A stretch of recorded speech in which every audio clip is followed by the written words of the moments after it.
Debate अगर मुद्दों पे होगी तो हर विरोध का स्वागत है, लेकिन आप सिर्फ बैठ के अरे प्रोपेगेंडा फिल्म है, उसे मैं देखता भी नहीं हूँ, ना मेरे लिए वो कोई मायने रखता। जैसे केरला स्टोरी के टाइम पे ना बोला गया था, मेरा और विपुल जी की एक एक आंख की दाम है 20 लाख रुपए। अरे बाप, कोई हमारी आंख निकाल के ले जाएगा तो 20 लाख। मुझे नहीं लगता विपुल जी कभी उसके लिए डरे, ना मैंने डरा। क्या बात। फिल्म बना रहा हूँ बस्तर, तो मेरे कई सारे दोस्त मुझे पूछते थे कि बस्तर क्या है, इस टाइटल का मतलब क्या है। राइट। तो मैं कहता था कि ये टाइटल का मतलब एक जगह का नाम है, छत्तीसगढ़ के अंदर बस्तर है। मैं कहा अच्छा चलो नक्सल स्टोरी, अच्छा नक्सलवाद के ऊपर बना रहे हो। तो बहुत सारे ट्रेड के लोग आए थे, उसमें कुछ सीनियर लोग भी थे, उन्होंने कहा कि तुम क्यों प्रो नक्सल फिल्म बना रहे हो। हिंदी सिनेमा के इतिहास में नक्सलवाद को एक रॉबिन हुड की तरह प्रेजेंट करने वाली फिल्में बनी है, लेकिन ये दूसरी साइड दिखाने वाली फिल्म नहीं बनी है।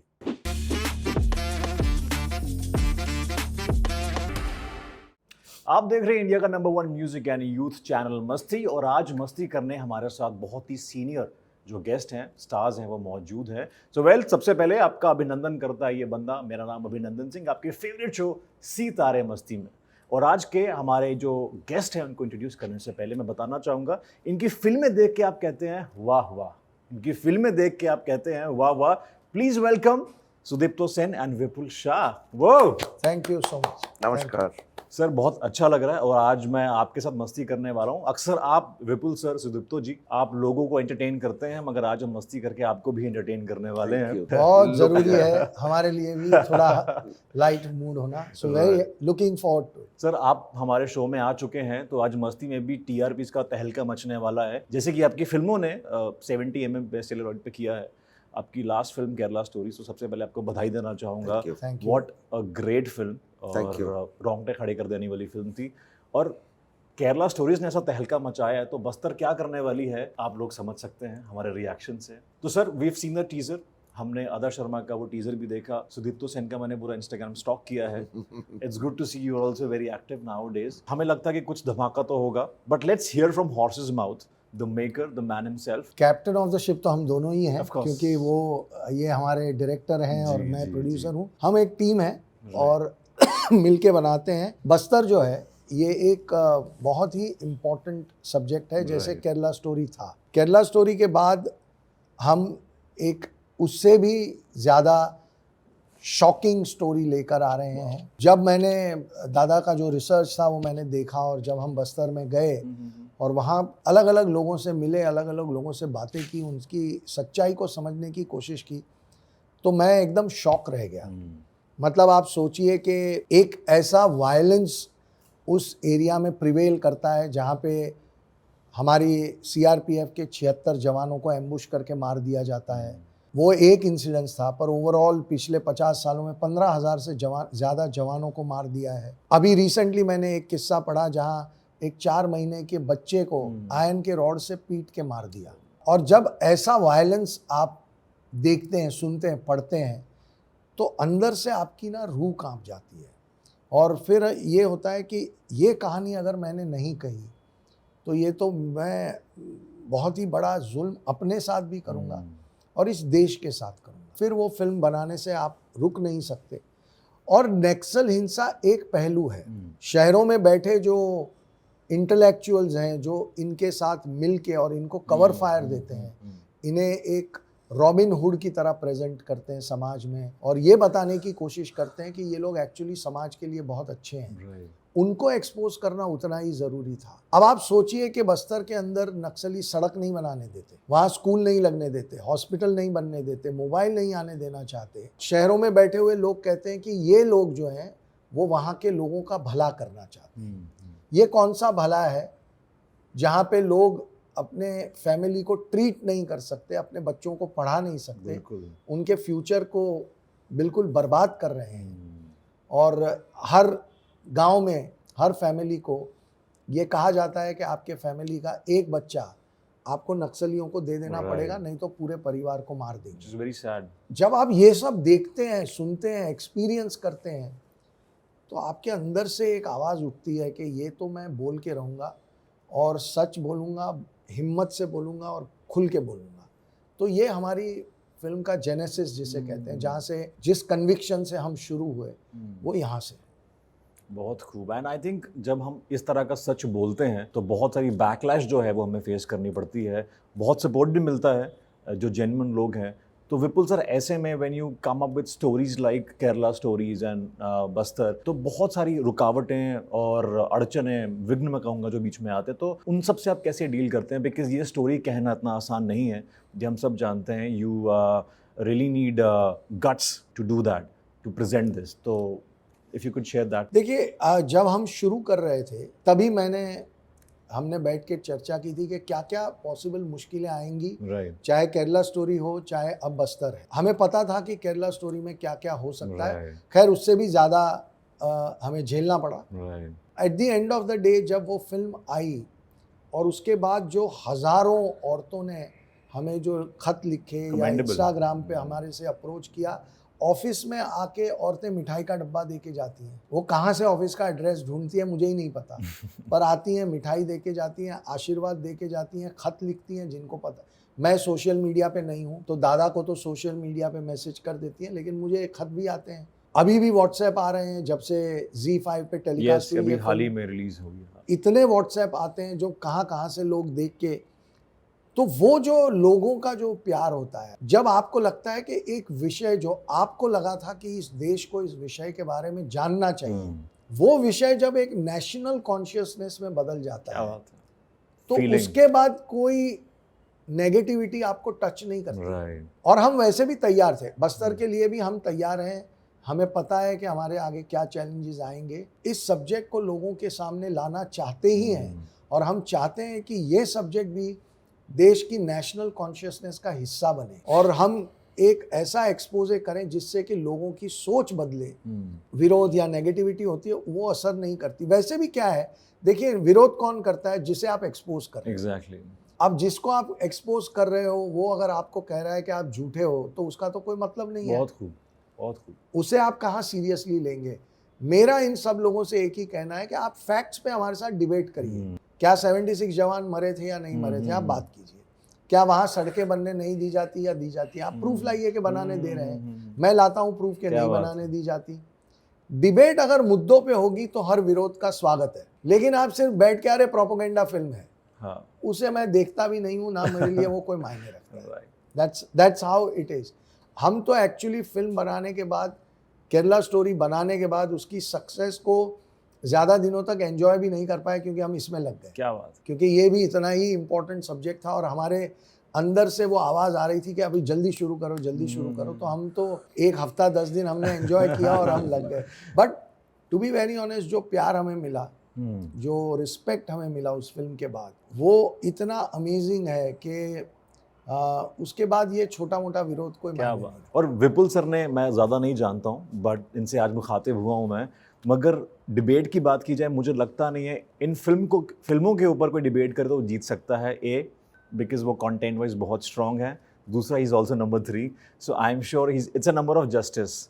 जो गलत है तो he is the first person to say ये चीज़ गलत है, मगर सही है तो आप जीत नहीं सकते हो। So I think I really back that thought, because जब फैक्ट्स राइट होते हैं, so you not afraid of anybody, because आपको पता है ये सच है, ये सत्य है, तो ये ऐसा ही रहेगा। Coming to Sudipto sir, I know you the captain of the ship, बहुत ज़्यादा रिस्पॉन्सिबिलिटी होती है, and specially when you have person backing you like Vipul sir. ये जो बस्तर की स्टोरी है, आपने ये पोस्ट किया था कि 50 किलोमीटर दूर ये सारे विषय, ये सारे जो एक्सीडेंट्स थे, इंसिडेंट्स थे, आपके घर के पास ही हुए थे। इसकी शुरुआत आखिर कैसे हुई, and what all you have seen, and किस तरह से आपने इसको पर्दे पे कन्वर्ट किया? फर्स्ट ऑफ ऑल आपको ये बता दूं, विपुल शाह जैसे प्रोड्यूसर अगर कोई फिल्म के साथ होंगे तो प्रेशर नहीं होता है। हाँ, तो मैं तो पूरे प्रोसेस को एंजॉय की। मैं केरला स्टोरी में भी एंजॉय की, यहाँ पे भी एंजॉय की, क्योंकि मैं अनबर्डन फील करता हूँ। मेरे ऊपर ज़्यादा प्रेशर नहीं होता है। कोई गलती भी हो जाता है तो he is always there with me to correct. It is a superb seamless journey between us.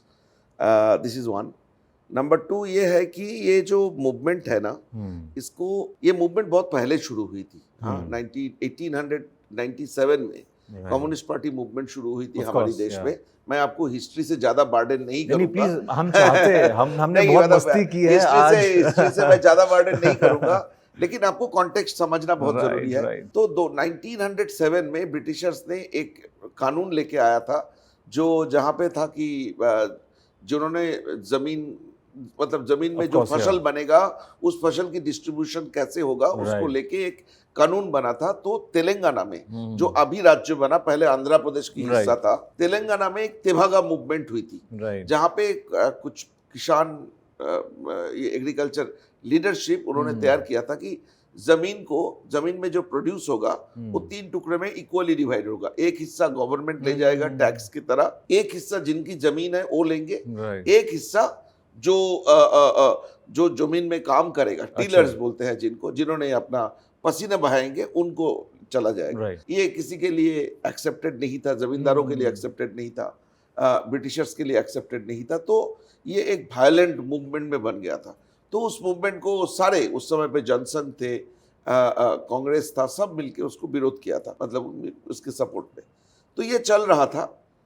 तो कम्युनिस्ट पार्टी उस समय पे ज्यादा फ्यूल मिला कम्युनिस्ट पार्टी इंडिया में आने के लिए।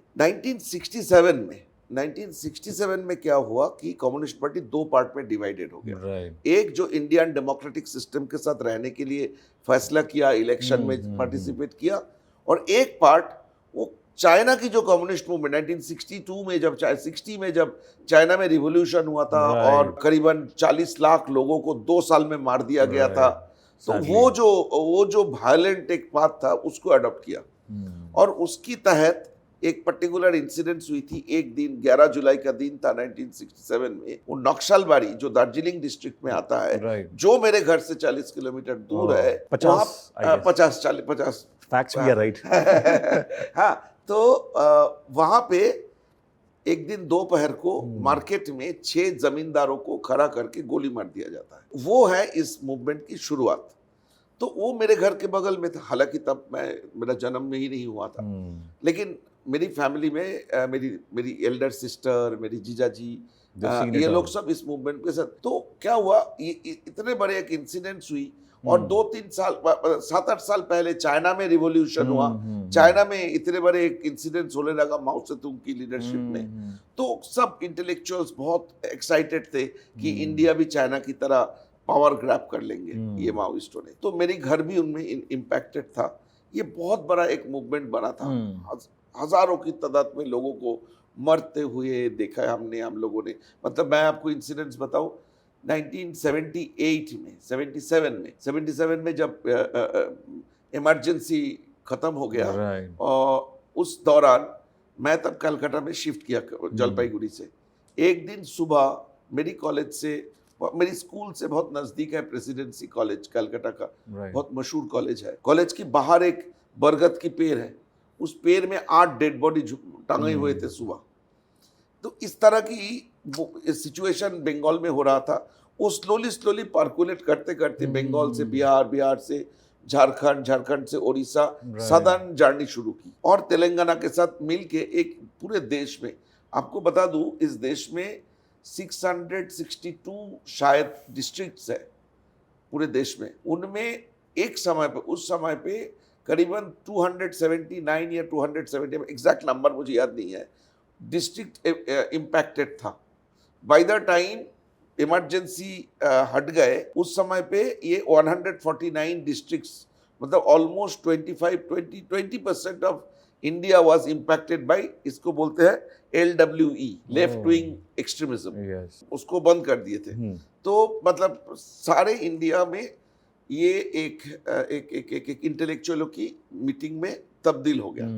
तो इंटेलेक्चुअल की मूवमेंट में जब तब्दील हुई, तब सरकार के साथ इनकी निगोशिएट करना बहुत आसान हो गया, क्योंकि ये लोग उन्हीं की भाषा में अंग्रेजी में बात करते थे, शुद्ध हिंदी में बात करते थे। तो एक इंटेलेक्चुअल मूवमेंट में ट्रांसफर हो गए। बहुत ज्यादा रशिया, चाइना का मदद मिलने लगे। सो एक बहुत गंदे दौर से गुजरा। मैं आपको बता दूं, 2012 में रायपुर में जब छत्तीसगढ़ नया बना था, मध्य प्रदेश को सेग्रीगेट करके, डॉक्टर मनमोहन सिंह तब प्राइम मिनिस्टर थे, उन्होंने जाके बोला था कि इंडिपेंडेंस के बाद इंडिया का सबसे बड़ा जो खतरा है, ये खतरा इन लोगों से है, इन मूवमेंट से है।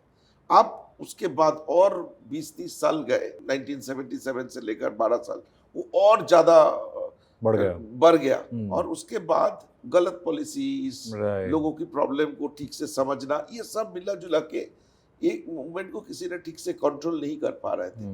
तो जब तक ये जो नया सरकार आए लास्ट 10 साल में, सिचुएशन को लोग समझने लगे और थोड़ा थोड़ा चेंजेस होने लगे। तो हमने इतने बड़े इतिहास तो फिल्म में नहीं बोले, हमने 2005-7 से एक प्रतिरोध मूवमेंट हुई थी, एक against this violence, the villagers awakened, and the awakened villagers started a movement to stop this violence. So we basically chased that phase of Bastar. It was a confrontation between the peace-loving villagers and these violent Maoists. Right. Very nice, sir. आप history teacher भी रह चुके हैं? Because when you are making a film, yeah, of course, you know, because Kerala Story, again we worked for 8-10 years on the subject. So truth थोड़ा सा कड़वा होता है और सच्चा है, लेकिन लाइफ में end of the day truth जीतता है। बिल्कुल sir, that is the biggest strength. ना विपुल जी डरते हैं, ना मैं डरता हूँ।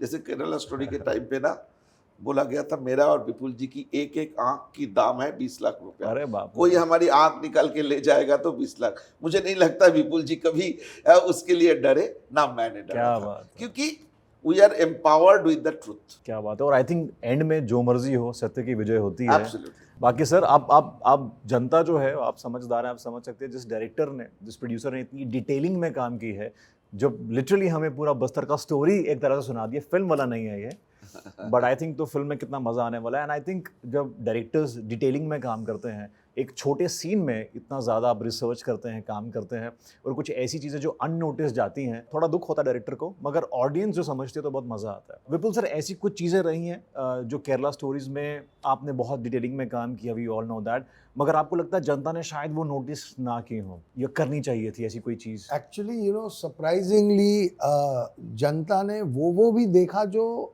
शायद हमें भी नहीं दिखा। क्या बात, दिस इज, मैं मजाक नहीं कर रहा हूँ। बहुत खूब। लोगों ने ऐसे सीनों के डिस्क्रिप्शन, एनेक्डोटल पीसेस हमें बताए कि हमें लगा कि अरे यार, ये तो हमने जब शूट किया था तो सोचा था कि कौन नोटिस करेगा इसको, हम तो डिटेलिंग कर रहे हैं लेकिन ये नोटिस कौन करेगा, और वो नोटिस हुआ और बहुत ज़्यादा लोगों ने नोटिस किया। आई थिंक क्या होता है ना, देखिए, जब एक फिल्म का जो विषय होता है वो जब लोगों के दिलों को एकदम पकड़ लेता है ना, तो उनका अटेंशन स्पैन बहुत गहरा हो जाता है। मुझे हमारे डिस्ट्रीब्यूटर्स बड़ी उनका एक बिजनेस के एंगल से उनका एक नज़रिया होता है। तो मेरे 2 या 3 डिस्ट्रीब्यूटर ने मुझे कहा कि सर, एक अजीब बात इस फिल्म में ये हुई कि जब फिल्म का शो चल रहा होता है ना, तो कोई एक भी आदमी फ़ोन पे नहीं जाता। आजकल तो बोले कोई भी फिल्म चल रही हो, कितनी भी बड़ी हो, ऐसा कोई इंसान नहीं जो बीच में फ़ोन नहीं देखता। राइट। मैंने केरला स्टोरी में ऐसा देखा कि लोग पूरी फिल्म के दौरान फ़ोन को बिल्कुल टच नहीं करते। तो वो हमारी फिल्म का सब्जेक्ट और उसके प्रेजेंटेशन की जो पावर थी, वो लोगों ने उसे ऐसे फील किया, ऐसे महसूस किया, और वो उसी वजह से फ़ोन को अगर 2.5 घंटा नहीं टच करके वो फिल्म इतने कंसंट्रेशन से देख रहे हैं, तो उन्होंने वो सब देखा जो हम सेकंड लेयर, थर्ड लेयर जो होता है वो सब उन्होंने पकड़ा। मतलब ये बड़ी इंटरेस्टिंग चीज़ हुई। नॉर्मली फिल्म खत्म होने के बाद आधा हॉल खाली हो जाता है। ट्रस्ट मी, 99% केसेस में हमारी फिल्म की एंड में एक गाना था, वो गाना खत्म होने के बाद जब हॉल का लाइट जल जाता है और लास्ट 3-4 टाइटल का आता है, लोग वहाँ तक बैठे रहते थे। हॉल खाली नहीं होता था टिल द टाइम ये लोगों ने, सिक्योरिटी के लोग आगे बोलते थे हॉल खाली करने के लिए। मतलब ये केरला स्टोरी हमें ऐसे चीज़ें एक्सपीरियंस कराए ना, मतलब we are grateful to the people of this country कि हमने कभी नहीं सोचा था कि एक फिल्म के जरिए हमने वो इमोशन देखेंगे। मैं आपको एक इंसिडेंट मैं आपको एक इंसिडेंट बताऊं। हमारी फिल्म में एक एक्टर थे, वो और उसकी गर्लफ्रेंड फिल्म देखने गए। दोनों जो नॉर्मली गर्लफ्रेंड बॉयफ्रेंड बैठते हैं, हाथ पकड़ के बैठे। उसकी गर्लफ्रेंड के बगल में एक और लड़की थी जो इनको जानते नहीं थे।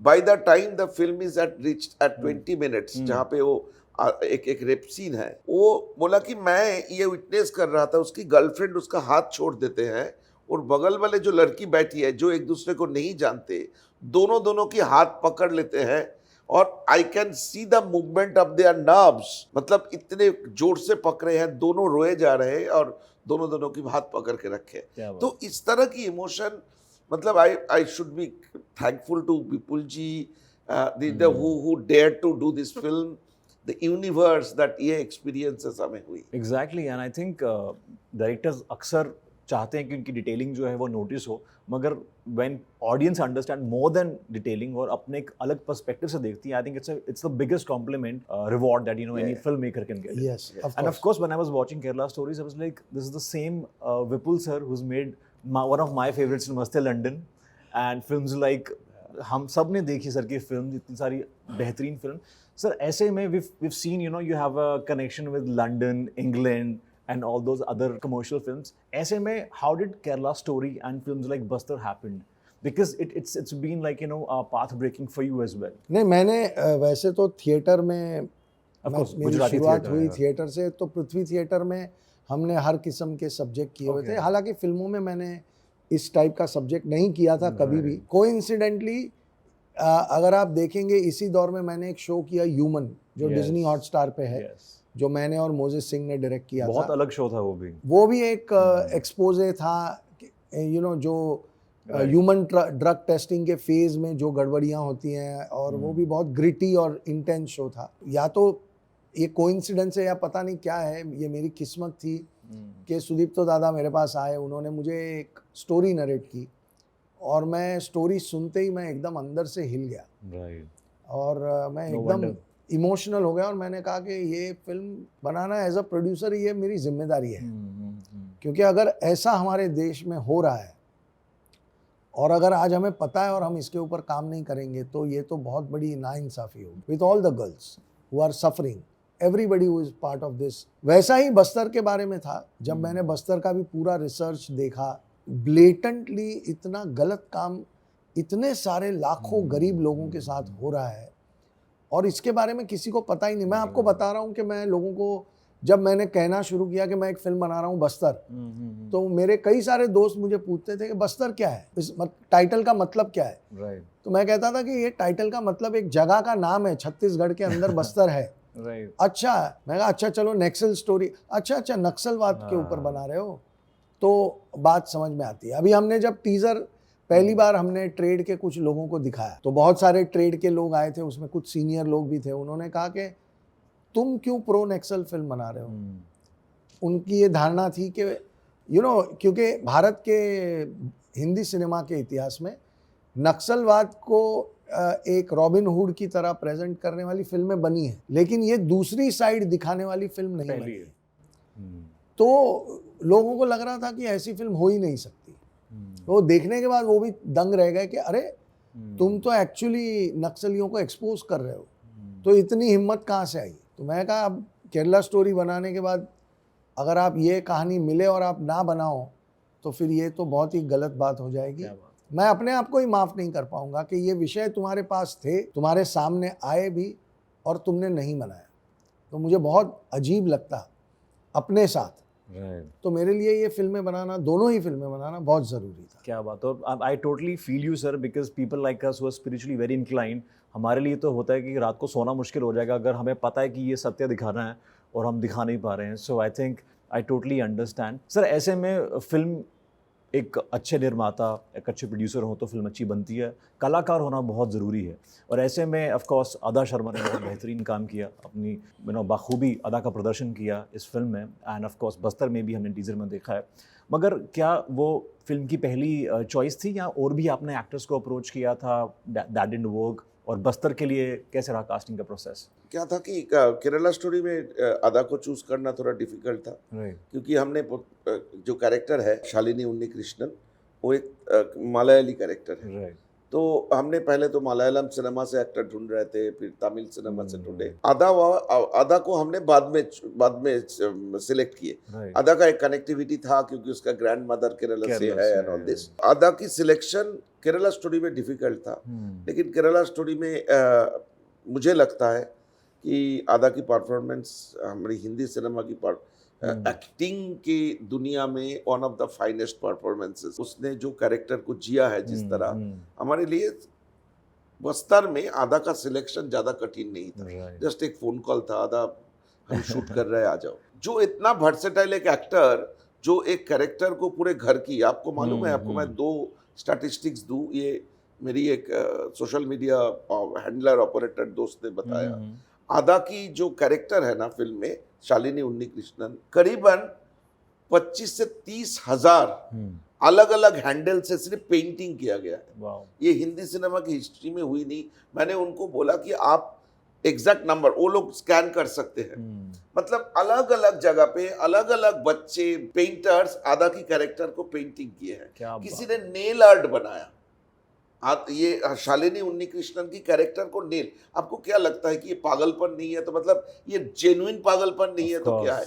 नेल आर्ट बनाए, बिंदी बनाए, एक लड़की ने टाटू बनाए आदा की फेस, तरह की जो मतलब एक देश को दहलाने वाले, देश को मतलब एक नया यूफोरिया में ले जाने वाले जो इंसिडेंट्स था, उसके बाद इसमें इट वाज ऑब्वियस था कि आदा will do the justice and it was a completely diametrically opposite character. वहां पे एक मिडिल क्लास, कम बोलने वाली, हमेशा डरे हुए रहने वाली एक लड़की, यहाँ पे बंदूक लेके बोलते हैं कि मैं सबको बीच सड़क में गोली मार दूंगी। तो ये जो ट्रांसफॉर्मेशन है ना, वो भी एक जानने वाले चीज है कि आदा गई उधर, बस्तर में गए जहाँ पे लोग नॉर्मली नहीं जा सकते। आदा Sharma being Adah Sharma, she went there, she took the blessings of, you are a spiritual person. वहाँ पे एक मंदिर है दांतेश्वरी, दांतेश्वरी मंदिर को एक अल्टीमेट तीर्थ स्थान माना जाता है।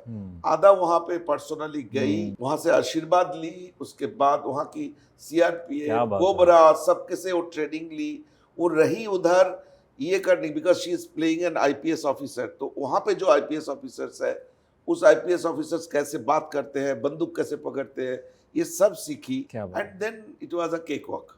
एक बहुत इम्पोर्टेंट पहलू इसका ये भी है, हमारी हिम्मत एक तरफ है, पर एक आर्टिस्ट के लिए ऐसे रोल बैक टू बैक करने के लिए जो हिम्मत चाहिए, वो हिम्मत मुझे नहीं लगता कि बहुत सारे आर्टिस्ट दिखा पाएंगे, या उनके अंदर वो हिम्मत होगी। आपने देखा होगा उसके सोशल मीडिया में कितनी, शुरू में फिल्म रिलीज से पहले शुरू में इतनी गंदी हेटफुल मैसेजेस आता था। Now it in course of time it turned into a love, affection for her. तो ये बहुत डिफिकल्ट जर्नी था। एक बहुत इंपॉर्टेंट फैक्टर ये भी होता है कि आप दो ऐसी फिल्में कर रही हैं जिससे ग्लैमर का कोई कनेक्शन नहीं। एग्जैक्टली। आप एक ग्लैमरस हीरोइन रही हैं, लेकिन वहां से दूर जा रही हैं। Sir, she is looking glamorous. वो तो वो she will always, she is looking at IPS officer, she is looking really good. नहीं, पर वो डांस वांस नहीं कर रही हैं, गाने नहीं गा रही हैं, रोमांस नहीं है पिक्चर में, सीरियस कैरेक्टर है।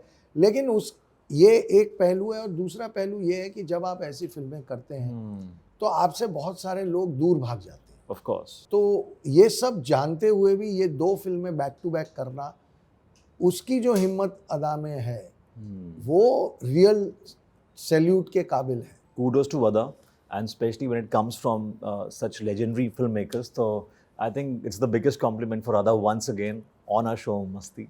And of course Commando 3 में तो हमने देखा था कि तहलका मचा सकती हैं, मगर केरला में तो तबाही मचा दी है। और बस्तर में क्या होगा वो तो खैर आपको 15 मार्च को पता चलेगा, when film finally comes, and I'm sure बहुत सारे लोग excited होंगे इसके लिए। और विपुल सर की जब भी फिल्म आती है जहाँ पे हम लोग बात करते हैं फिल्म मेकर्स इंडस्ट्री में, आम जनता, नेपोटिज्म की, मगर विपुल शाह की जब फिल्म्स आती हैं तो उसमें एक अभिनेता का करियर बनता है, घर बनता है, यानी कि एक टैलेंट जो है वो दुनिया देखती है। Of course we been talking about it Vipul sir.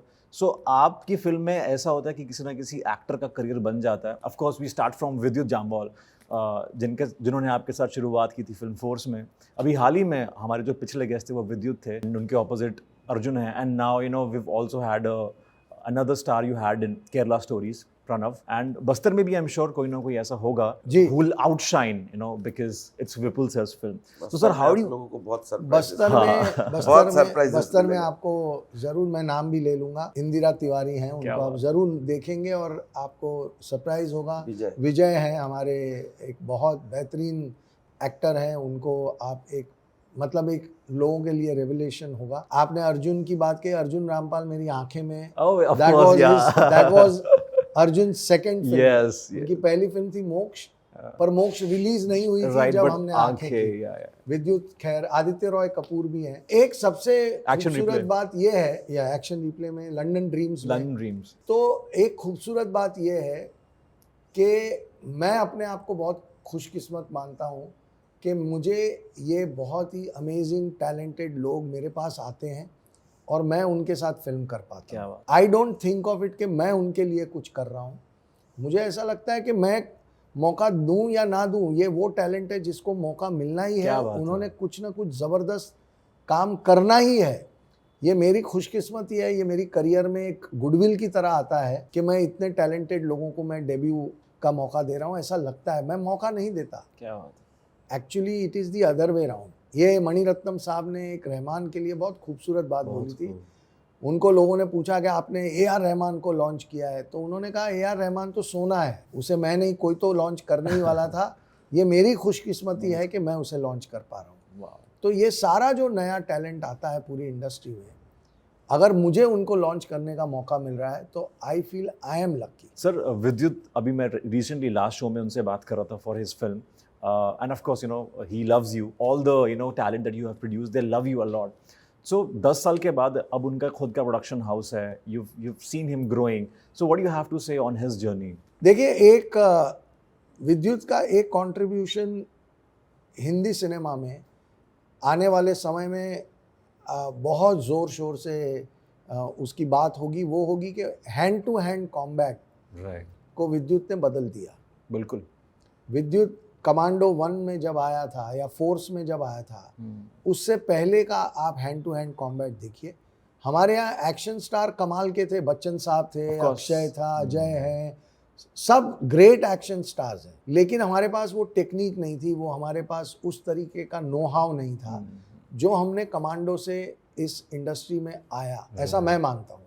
और विद्युत की ये एक इतनी बड़ी कंट्रीब्यूशन है कि he actually has change the way physical action is done.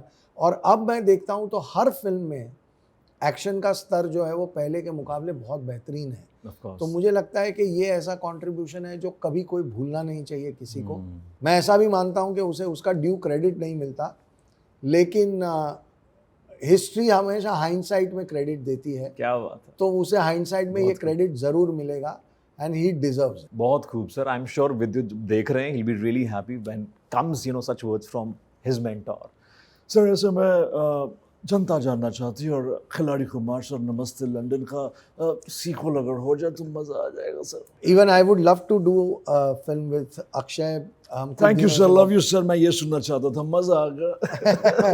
नहीं, हम कुछ दिनों से बात करें, 2 साल से हमारी बात चल रही, पर प्रॉब्लम क्या हो रहा है ना कि अक्षय जी की डेटें डेढ़ 2 साल तक तो ब्लॉक रहते हैं, उनके पास वक्त ही नहीं होता। मैं उनके लिए भी कुछ प्रिपेयर कर रहा हूँ और लेके जाऊँगा उनके पास, and I hope he likes it. अभी रिसेंटली हमारी बात भी हुई, ही टोल्ड मी, वो हैदराबाद में शूट कर रहे थे कि आने के बाद मिलेंगे ये वो, तो बातचीत होते रहती है। काम करने का साथ में इंटरेस्ट उनको भी है, मुझे भी है। वो तो मेरे पहली फिल्म के हीरो हैं, अमिताभ बच्चन सर एंड अक्षय।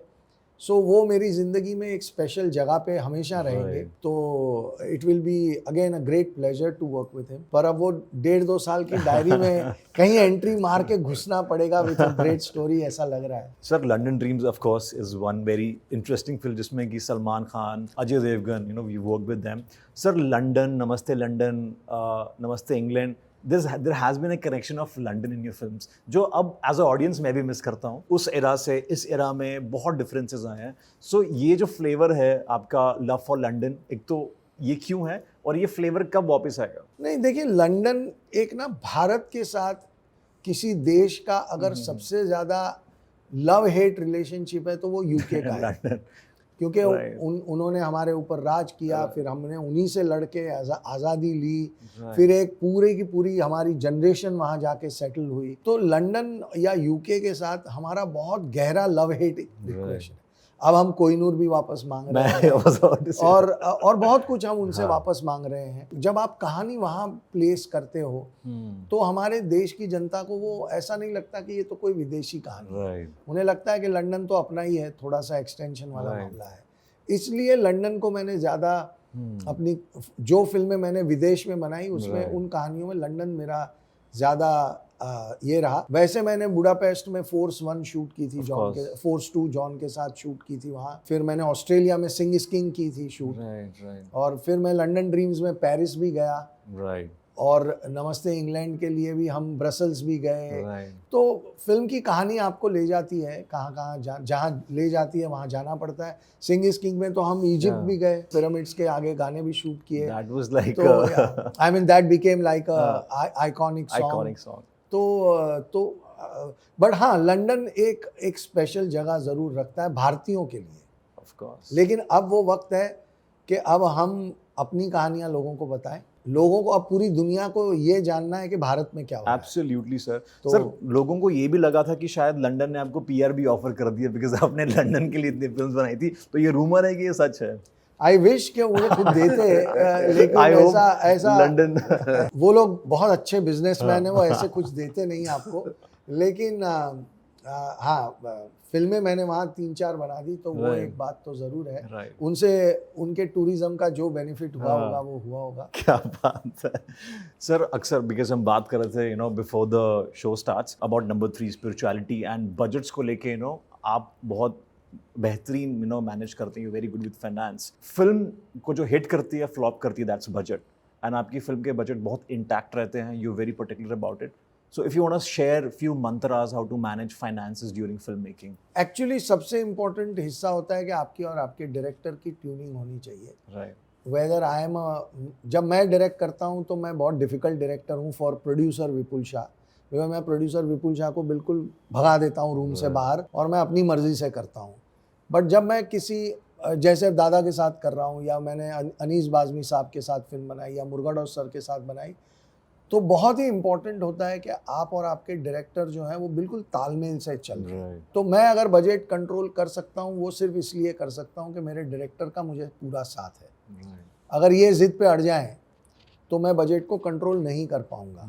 तो लकीली फॉर मी, मेरे जितने भी डायरेक्टर्स मेरे साथ जिन्होंने काम किया है, they have always supported my vision and they have always supported. और हमारी रिलेशनशिप में खूबसूरती ये है कि मैं बजट इनके साथ बैठ के खुल के डिस्कस कर सकता हूँ कि देखो दादा, ये हम करेंगे तो 50 लाख ऊपर चली जाएगी फिल्म, इसको अगर हम यहाँ ऐसे कंट्रोल करेंगे तो आ जाएगी। तो वो एक ओपननेस से, अगर अक्सर क्या होता है कि प्रोड्यूसर जो है वह आंकड़े छुपाने की कोशिश करता है।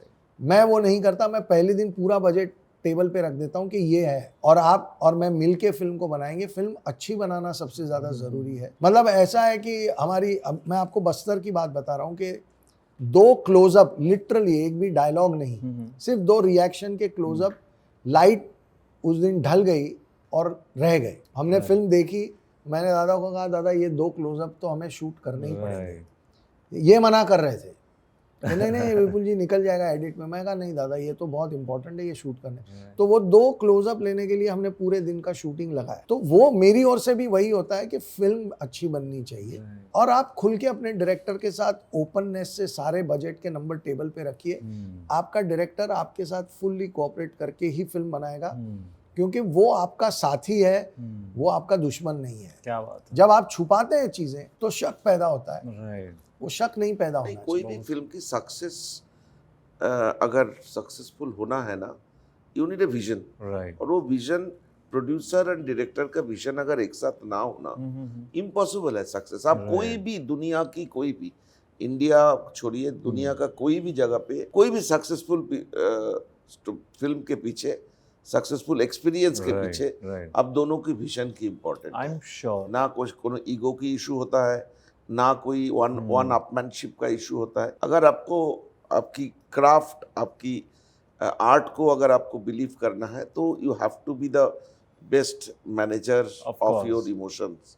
एंड वो डायरेक्टर और प्रोड्यूसर का मियां बीवी का रिश्ता होता है, इंट्रिंसिक रिलेशनशिप। और सर ऊपर से आप एक तो you come from a Gujarati background, and of course you are number 3। मैंने नहीं देखा, एंड गुजराती बैकग्राउंड होने के बावजूद भी विपुल सर की जो फिल्म के लिए अप्रोच होता है ना, बिल्कुल, if I understood what Gujarati businessman means, Vipul sir बिल्कुल ऐसा नहीं है। वो मुझे लगता है कुछ जगह पे ऐसा भी हुआ है। हमारी एक सीक्वेंस में मैं 4 एक कैरेक्टर ढूंढा था, विपुल सर ने बोला नहीं, इसमें तो 20 कैरेक्टर चाहिए। वो सॉन्ग सीक्वेंस में उन्होंने बोला, दादा आई डोंट नो, आप 20 कैरेक्टर चाहिए, आप क्लोजअप लो ना लो। सो इस तरह की, तो मुझे नहीं लगता है कि गुजराती बिजनेसमैन की तरह बिहेव करते नो हैं। मेरा मतलब वही था कि द नहीं, अदर वे actually- अराउंड कि ही actually- कैन स्पेंड नहीं, एक्चुअली मैं आपको एक बात बताऊं, गुजराती बिजनेसमैन की एक सबसे बड़ी खासियत हाँ। होती है कि उसे पता होता है कि कहाँ कितना पैसा लगना ही चाहिए। Exactly my point. तो मुझे जब पता होता है हाँ। कि मुझे फील होता है कि यहाँ पे और बड़ा करना चाहिए, और खर्चा करना चाहिए, इसको और सलीके से बनाना राइट चाहिए, राइट तो वो एक उस सेंस से आता है कि उसका क्या फायदा होगा ये भी मुझे पता है। Exactly my point was that जहाँ पे हमें लगेगा कि एक पैसा बचाना बचाएंगे, जहाँ लगता है कि 1 करोड़ खर्चना हम खर्चेंगे। ना now I So, understand, that is what I am saying. उस जो पर्टिकुलर सीक्वेंस के लिए बोल रहा हूँ ना, हम्म, अभी मुझे लगता है कि अगर वो 20 लोगों को नहीं बुलाते हम्म, तो वो सीक्वेंस का जो आज जो इम्पैक्ट हो रहा है वो इम्पैक्ट कम होता। क्या बात है। वो- exclusively this insight only on a channel मस्ती।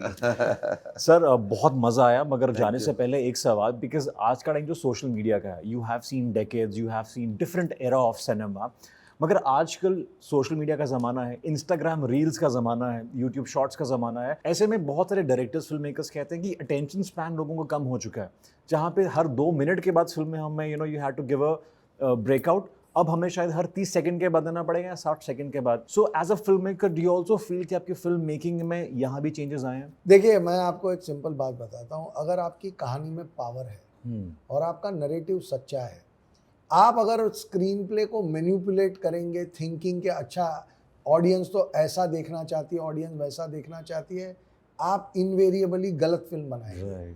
ऑडियंस ऐसा कुछ नहीं चाहती। अभी मैं आपको अभी का एग्जांपल देता हूँ, एनिमल 3 घंटे 21 मिनट की Of फिल्म course. है। अगर लोगों को हर 30 सेकंड में ट्विस्ट और टर्न चाहिए तो Right, एनिमल right. तो चल ही नहीं सकती, लेकिन वो ऑल टाइम ब्लॉकबस्टर है।